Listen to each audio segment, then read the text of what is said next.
Welcome to the Banker Lamp. Please enjoy the video. You start by securing admin rights and identifying the OS.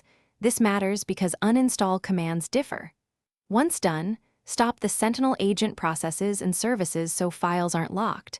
On Windows, use services. MSC, on Linux, use systemtool stop, and on Mac OS, use launchtool. Make sure to export or copy the agent configuration and logs for audits or rollback. You do this now so you can remove the agent cleanly and restore settings if needed, avoiding orphaned processes or mistelemetry. Now execute the proper uninstaller for your environment.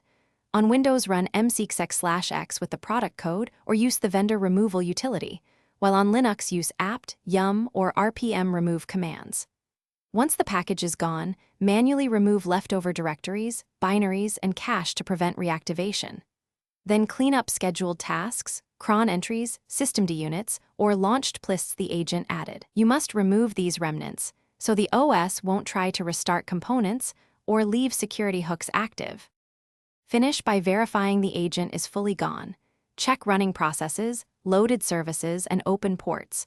Run PS, Netstat, or Task Manager to confirm. Once done, reboot if the vendor recommends it, then recheck system logs and the event viewer to ensure no errors or retries. If you still see traces or the service restarts, reinstall the same version and run the vendor removal utility or use their cleanup script. If that fails, contact vendor support with exported logs for targeted troubleshooting.